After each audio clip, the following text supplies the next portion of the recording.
देश में 37% कामकाजी महिलाओं को आम पुरुष कर्मचारियों के मुकाबले कम तनख्वाह मिलती है।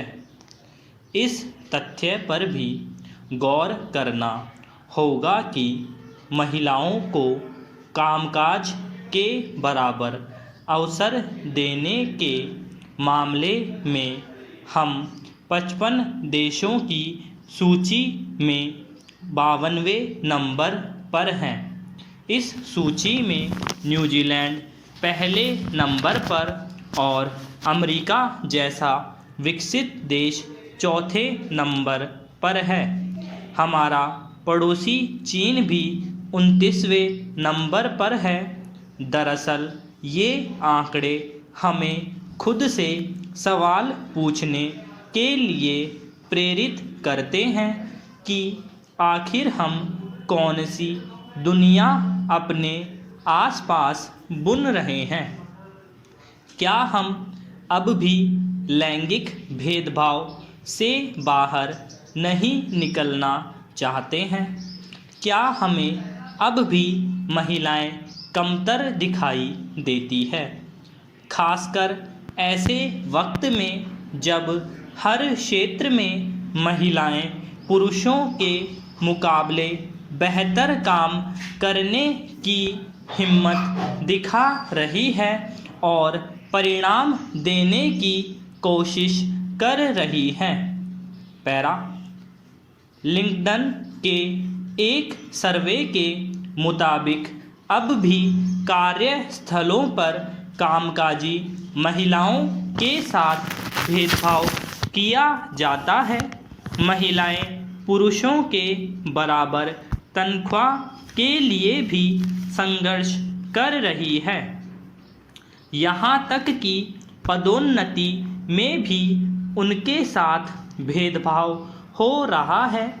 हम महिलाओं को पुरुषों के बराबर खड़ा करने की वकालत तो करते हैं, लेकिन हकीकत में ऐसा हो नहीं पा रहा।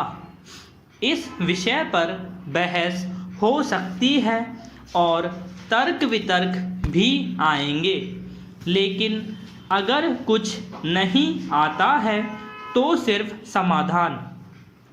अब भी सवाल यही है कि आखिर कैसे कार्यस्थलों पर महिलाओं को बराबर का सम्मान और हक मिले।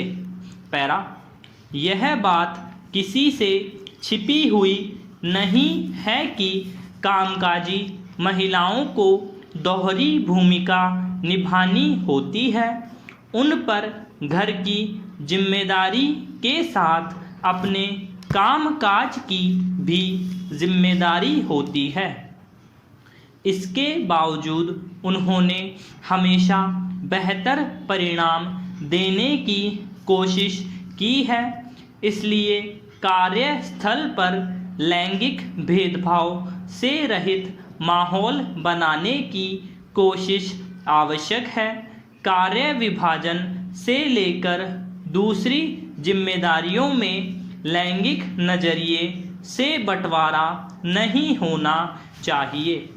काम का आकलन परिणाम पर आधारित होता है, न कि लैंगिक आधार पर।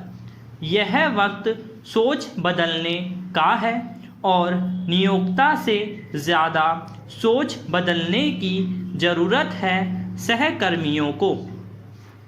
महिलाएं चाहे जिस भी क्षेत्र में कार्य कर रही हों, उनके काम को कम आंकने की मानसिकता खत्म करनी होगी। सहकर्मियों का एक वर्ग ऐसा भी है जो महिला सहकर्मियों के प्रति सद्भावना तो रखता है, लेकिन उन्हें कमज़ोर मानता है।